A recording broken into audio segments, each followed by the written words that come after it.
Welcome to a Friday edition of Auto News Now. I'm Kristen Strakalaitis, and we'll begin with an update on the U.S.-Canada bridge blockade.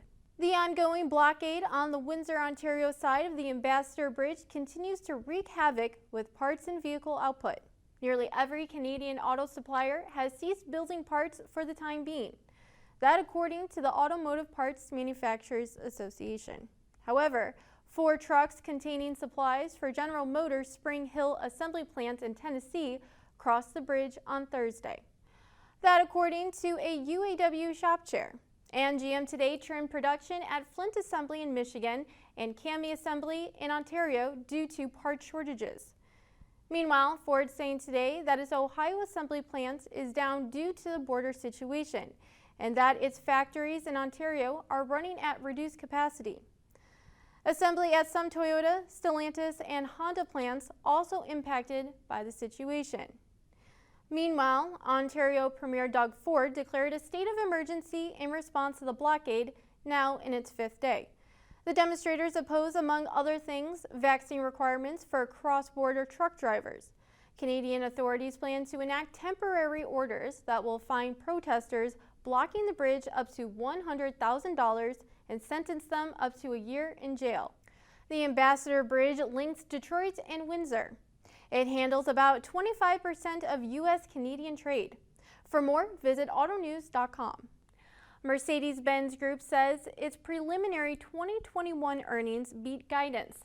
This after rising vehicle prices helped the automaker claw its way back from an autumn low point in the global chip crisis. The company says adjusted returns on sales of its cars and vans segment were 12.7%, exceeding guidance of 10 to 12%. Mercedes says adjusted earnings before interest and taxes were about $16 billion for the full year. Analysts say the strong 4th quarter set the stage for higher targets in 2022. The company is due to report full-year results on February 24th. That story from Bloomberg. Turning to Volvo, the automaker is warning supply chain woes may stick around for a while. Volvo saying the component shortage will only gradually improve and that it is too early to say if the issue will normalize in the second half of the year. The automaker's 4th quarter operating profit fell 24% to $396 million. Revenue fell 6% to $8.6 billion.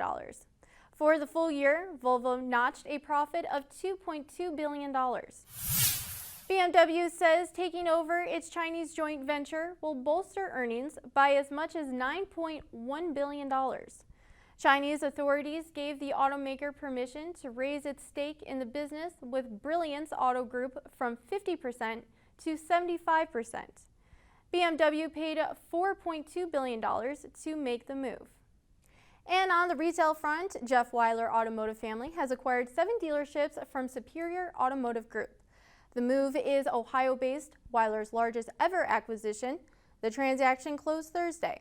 It was for 3 Hyundai dealerships, 2 Acura stores, along with Kia and Honda outlets, all in the Buckeye State. Wylie now has a total of 23 dealerships in Ohio, Kentucky, and Indiana. We hope you have a pleasant weekend. See you Monday.